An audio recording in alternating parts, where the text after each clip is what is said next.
Et beaucoup de militants, il faut le dire, à qui j'ai parlé. Mhm. Mon ambition aujourd'hui, c'est de partir. Mhm. On a l'impression que vous dites une chose et son contraire. C'est qu'on comprend mal. Alors expliquez-nous. Ah oui, parce que faire la politique, ce n'est pas être président du PPA. Vous comprenez? Je fais la politique en étant à la tête du parti, mais je peux faire la politique sans être à la tête du parti. C'est ça que je veux exprimer. Mon ambition. Moi, je n'ai jamais été militant de base. Depuis 1982, j'ai toujours été le leader, c'est-à-dire ou bien le secrétaire général, et après président. Bon, il arrive un moment où on est fatigué de prendre sur soi toutes les charges de direction, toutes les charges de direction. Donc vous souhaitez... oui, je souhaite me désengager dans un avenir que je ne peux pas définir ici. Vous désengager de la tête du parti, la Voilà, confier à un dauphin de la ou une tête dauphine, pardon. du parti en confiant la direction du parti à quelqu'un d'autre. Mais ça ne veut pas dire que je quitte la politique. Mais alors évidemment, vous savez la question que je vais vous poser. Oui. Vous l'imaginez, tout le monde a une date en tête, une date théorique qui peut changer, mais c'est 2025, Oui. quand est prévue la prochaine élection présidentielle. Oui. Et donc, est-ce que ça veut dire que vous ne serez pas candidat à cette élection? Mais je n'en sais rien.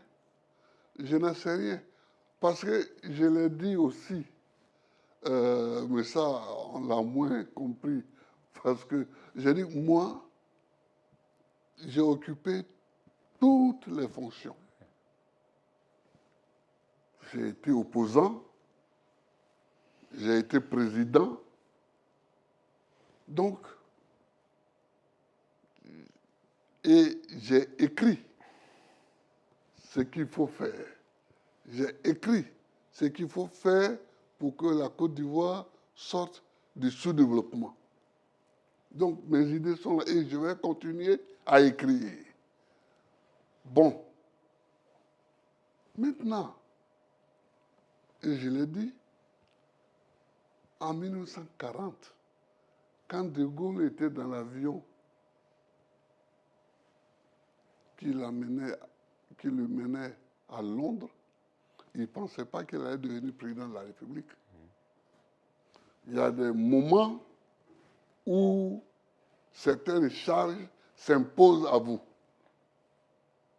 Donc vous ne l'excluez pas. Donc, Quand vous dites je n'en sais rien, ça veut dire oui, peut-être oui, mais vous pourriez me dire écoutez, aujourd'hui, je me oui. retire, je ne veux plus, Oui, je l'ai déjà été. Voilà, c'est-à-dire que si les circonstances sont telles que nous avons des chances de gagner sans moi, on va accompagner celui. Mais si les circonstances sont telles que vous avez oui, des chances de gagner avec vous. avec vous, avec moi, Ouais. eh bien, donc je n'exclus rien. C'est exactement ce que j'ai dit. Ce que vous ne voulez pas, c'est qu'on vous exclue par cette limite d'âge. C'est bien ça. Mais je refuse que quelqu'un d'autre décide pour ma vie. Je refuse ça. Et ça, c'est peut-être parce que je refuse cela que j'ai fait cette carrière politique-là. Je refuse. L'homme du refus. Alors, vous avez évoqué la question des mandats présidentiels. Oui. C'est un sujet de controverse ici en Côte d'Ivoire, mais au-delà, on va commencer par ici. Oui. Alassane Ouattara s'est donc présenté pour un troisième mandat. Il avait indiqué qu'il ne le voulait pas et que c'est suite au décès par maladie de son dauphin désigné Amadou Gon Coulibaly qu'il a été forcé à le faire. Pour vous, il a violé la Constitution? Lui affirme que non. Oh, je ne parle pas du décès d'Amadou Gon que je connais, qui a été mon ministre. Bien sûr. Mais je pense que le problème en Afrique, on ne respecte pas les textes qu'on écrit. En Côte d'Ivoire, au Mali, en Guinée. Les textes, on a l'impression qu'on écrit des textes pour imiter les Occidentaux, pour les imiter. Sinon, pour agir, on agit comme on veut. Mais je ne suis pas dans cette logique, moi. Quand on écrit quelque chose, quand on écrit une constitution, quand on écrit une loi, il faut la respecter. Oui, mais vous connaissez l'argument, on change de constitution, on remet les compteurs à zéro.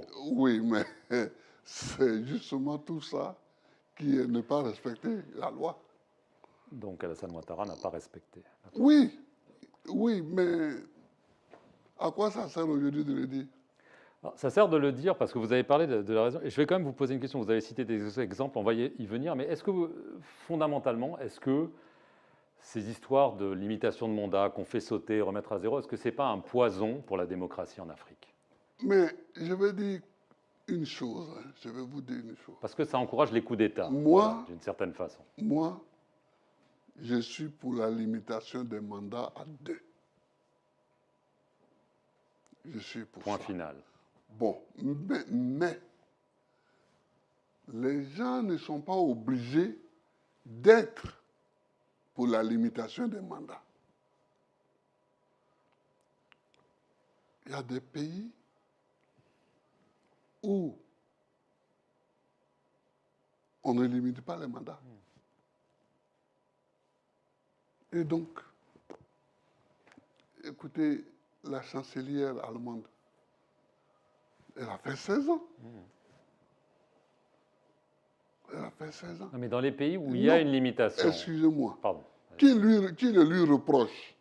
Personne. Parce qu'elle n'a rien violé. Elle n'a violé aucun texte. Ici, ce qu'on a reproché à Houphouët-Boigny, ce n'est pas d'avoir fait 33 ans de présidence.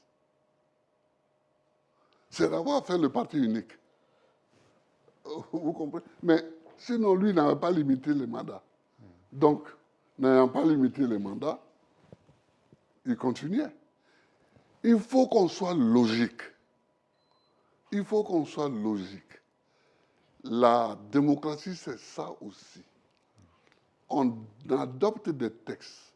On n'est pas obligé de mettre 2 mandats. Mais une fois qu'on a mis 2 mandats, respectons les 2 mandats. Si on ne veut pas faire 2 mandats, on ne met pas les 2 mandats dans le texte. Alors, on va prendre un exemple que vous connaissez bien, la Guinée. Alpha Condé, vous l'avez bien connu à travers l'Internationale socialiste. Oui, même avant. Même avant, opposant de longue date, il fait 1 mandat, 2 mandats, il change la Constitution, il fait un 3e mandat. Résultat, je simplifie évidemment, coup d'État. Donc Alpha Condé, finalement, a sapé sa légitimité en changeant la Constitution, en violant la Constitution à vos yeux? Oui, mais je n'aimerais pas commenter ce qui s'est passé en Guinée, ni dans les autres pays environnants d'ailleurs. On se connaît tous dans la sous-région, on est tous des copains, des potes, des frères,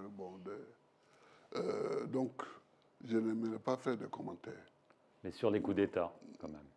Oui, mais... Parce que la CEDEAO condamne, mais finalement ça passe. On fait un coup d'État, on repousse la transition. mais ça suffit. Je ne vais pas faire de commentaires sur les commentaires. Sur les commentaires que fait la CEDEAO. Elle agit bien, suffisamment, là-dessus? Mais elle fait ce qu'elle peut. Vous condamnez quand même ces coups d'État à répétition. Mais bien entendu, mais la CEDEAO fait ce qu'elle peut. Elle peut peu. Quand le président français va au Tchad à la suite de la mort d'Idriss Déby et semble légitimer une transition dynastique, beaucoup y ont vu 2 poids 2 mesures par rapport à ces condamnations assez virulentes des coups d'État au Mali. Vous aussi? Mais je n'avais pas compris même ce que le président faisait au Tchad. Mais bon, ce n'est pas, C'était déplacé. non, ce n'est pas mon affaire. Mhm. Et le président français fait ce qu'il veut là-bas. Mais moi, je n'ai pas compris. Je connais N'Djamena, hein, je connais Idriss Déby. Bon, on a discuté longtemps avec N'Djamena. C'est moi qui y ai ouvert une ambassade, mais pour des raisons précises. Mais ça, je laisse au président français la liberté de faire ce qu'il a fait là-bas. On a noté, et c'est un sujet de polémique entre la France et la République centrafricaine, mais aussi avec le Mali, l'arrivée des Russes en Afrique. Vous voyez ça comment? Le président Ouattara l'a condamné dans des termes assez fermes. Est-ce que pour vous c'est une bonne chose? Après tout, le précaré n'a peut-être plus de raison d'être en 2021. Mais moi, je ne sais pas pourquoi les gens s'émeuvent de la présence des Russes. Parce que ce dans sont aussi des tel mercenaires ou tel accusés pays. d'exaction. Oui, mais les mercenaires, il y en a beaucoup en Afrique. Il y en a beaucoup. Il y a des mercenaires. On a connu Bob Denard. Hein? On a connu Bob Denard qui s'est promené un peu dans toute la partie est de l'Afrique, allant de coup d'État en coup d'État. Bon, c'est une mauvaise chose. Mais les Russes, Que pour vous, d'avoir, c'est une bonne chose qu'ils... Non, non, non. Je veux dire que si les Russes viennent coopérer avec un État africain, c'est leur droit. Et c'est le droit aussi de ces États africains-là de les appeler dans une coopération qui leur semble profitable pour leur pays. Donc la réaction de la France Mais- qui critique, qui menace, pour vous, Oui, est... mais moi je pense qu'elle est surdimensionnée. Elle est surdimensionnée. C'est-à-dire que, bon, s'il y a des mercenaires, il faut condamner tous les mercenaires. Hein. Or, je vous dis que les mercenaires, même des mercenaires africains, il y en a beaucoup dans des pays. Dans des pays, même des mercenaires africains. Mais Voilà. est-ce que plus largement, la présence française, militaire en Afrique, est-ce que ce n'est pas l'heure de la remettre en cause? On le voit au Mali. Ici, il y a une base militaire française, vous êtes bien placé pour le savoir. Est-ce qu'il ne faudrait pas remettre en cause cela? Est-ce que ce n'est pas le moment de dire les bases militaires, les accords de défense? Mais j'ai toujours remis en cause, moi. Là, vous souhaiteriez la fermer, par exemple? Vous direz Hein? à la France, les soldats à la maison? Non, mais c'est-à-dire que on a l'impression, quand on aborde certains sujets, que ce sont des sujets de rupture. Ce n'est pas des sujets de rupture. Ce n'est pas parce qu'on aura demandé de fermer les bases militaires françaises qu'on est contre la coopération avec la France. Mais l'heure d'avoir des bases militaires étrangères dans nos pays est passée. Cette heure-là est passée. Nous sommes dans une heure où nous devons aller vers plus d'indépendance, plus de coopération interafricaine. C'est ça qui est le problème. Est-ce que Voilà. la même chose s'applique au niveau monétaire? Évidemment, le franc CFA. Bon, il y a eu des accords qui l'ont défait en partie, mais certains appellent à la fin définitive du franc CFA. Est-ce que c'est votre position aujourd'hui? Écoutez, tout ça, je ne veux pas aujourd'hui parler comme si je ciblais la France. Non, non, mais Mais- c'est votre monnaie. mais- C'est mais pas, ça ne oui. cible pas la France. C'est pas... Ah bah si, c'est quand même la monnaie française, et le franc. Le franc CFA a été créé quand même en 1946 par De Gaulle. Bon, mais je veux dire que